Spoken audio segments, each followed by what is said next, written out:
Hi friends, welcome back to your channel artistic crackers. So మనం బయట curtains కొన్నప్పుడు ఈ విధంగా హ్యాంగింగ్ టాజల్స్ వస్తుంటాయి కదా. అయితే కర్టెన్ ఓల్డ్ అయిపోయినప్పుడు, ఫేడ్ అయిపోయినప్పుడు సో ఆ ఓల్డ్ కర్టెన్ని ఎలా రీయూజ్ చేయాలన్నది video. So first of all నేను ఇక్కడ ఒక ఫేడ్ అయిపోయిన కర్టెన్కి సంబంధించిన హ్యాంగింగ్ టాజల్స్ని తీసుకున్నాను. ఈ విధంగా సపరేట్ చేస్తున్నాను. ఈ క్లాత్ని మనం యూజ్ చేసుకోవచ్చు, అలాగే టాజల్స్ని కూడా మనం యూజ్ చేసుకోవచ్చు ఈ విధంగా. సో టాజల్స్ లేని వాళ్ళు మామూలుగా మనం ఊల్తోనే ఇలా ప్రిపేర్ చేసుకోవచ్చు. నెక్స్ట్ ఫ్రిడ్జ్కి, వాషింగ్ మిషన్కి మనకి స్ట్రాంగ్ అట్టపెట్టెలు వస్తుంటాయి కదా, అలాంటిది ఒకటి తీసుకున్నాను. దాన్ని రౌండ్ షేప్లో కట్ చేసుకున్నాను. ఈ విధంగా ఇంట్లో మిగిలిపోయిన క్లాత్ పీసెస్ ఉంటాయి కదా, వాటితో అట్టపెట్టి మొత్తాన్ని కూడా నేను ఈ విధంగా కవర్ చేసేసి స్టిక్ చేసేసుకున్నాను గమ్తో.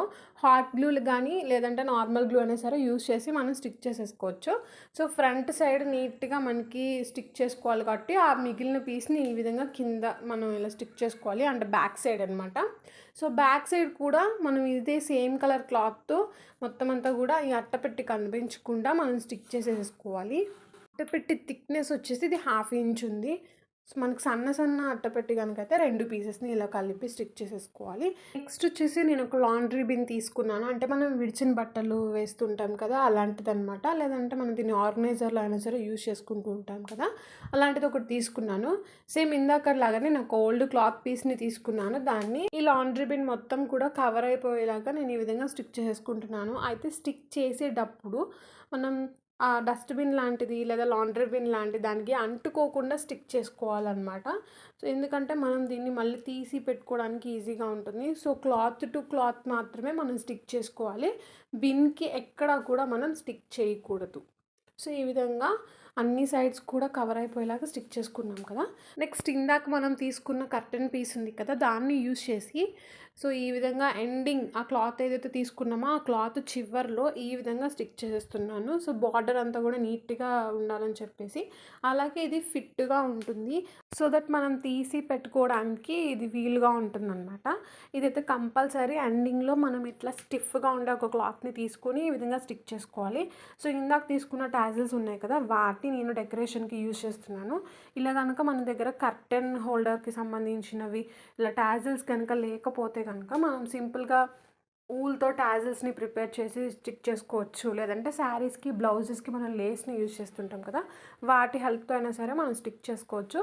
ఇక్కడ నాకు ఆ టాజిల్ లైన్ అనేది 2 లేయర్స్ కింద వచ్చింది. సో ఈ విధంగా స్టిక్ చేసేసాను.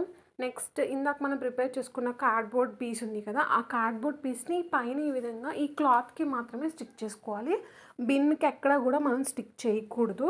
సో ఫస్ట్ ఇలా గమ్ అప్లై చేసేసి అది కొంచెం టెంపరీగా అంటుకున్న తర్వాత నేను ఆ క్లాత్కి కూడా ఇది కుట్టేసాను అనమాట. సో అది కదలకుండా ఉంటుంది అలా కుట్టేస్తే. ఎందుకు ఇలా స్పెసిఫిక్గా మొత్తం అంతా కూడా బిన్కి అంటించకూడదు, బిన్కి స్టిక్ చేయకూడదు అని నేను చెప్తున్నాను అంటే, సో ఇది మనం 2 టైప్స్లో యూజ్ చేసుకోవచ్చు అనమాట. అది ఎలా అనేది నేను మీకు చూపిస్తాను. సో నేను ఇక్కడ స్టిచెస్ చేశాను కదా, అవి కనిపించకుండా సేమ్ కర్టెన్ క్లాత్ని తీసుకొని ఈ విధంగా గ్లూ అప్లై చేసేసి మంచిగా డెకరేషన్కి యూజ్ చేసుకున్నాను. అదే క్లాత్తో నేను సైడ్ ఎడ్జెస్ ఉన్నాయి కదా కార్డ్బోర్డ్ పీస్కి, దాంతో కూడా నేను ఈ విధంగా స్టిక్ చేసుకున్నాను. చూడడానికి బాగుంది కదా. సో ఈ విధంగా మనం ఈ బిన్ని లాండ్రీ బిన్ లాగా యూజ్ చేసుకోవచ్చు, అలాగే ఇన్స్టాంట్గా టేబుల్లా కూడా మనం యూజ్ చేసుకోవచ్చు. అందుకే ఆ క్లాత్ అనేది మనం తీసి పెట్టుకోవడానికి చాలా బాగుంటుంది. సో మన నెసెసిటీని అంటే మన అవసరాన్ని బట్టి మనం ఇలా యూజ్ చేసుకోవచ్చు అనమాట. లాండ్రీ బిన్ అయితే లాండ్రీ బిన్, లేదా ఇన్స్టాంట్గా టేబుల్ కావాలనుకుంటే కనుక ఈ విధంగా మనం చేసేసుకోవచ్చు.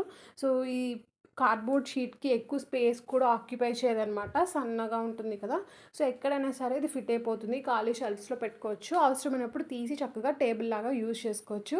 ఈ ఐడియా మీకు ఎలా అనిపించిందో నాతో చెప్పాలనుకుంటే మీరు కమెంట్ చేయొచ్చు. మీ ఐడియాస్ని, వ్యూస్ని కూడా షేర్ చేసుకోవచ్చు. మన ఛానల్ అయితే రెగ్యులర్గా ఫాలో అవుతూ ఉండండి. ఇలాంటి సూపర్ డూపర్ వీడియోస్ మీకోసం వస్తూనే ఉంటాయి. Thanks for watching.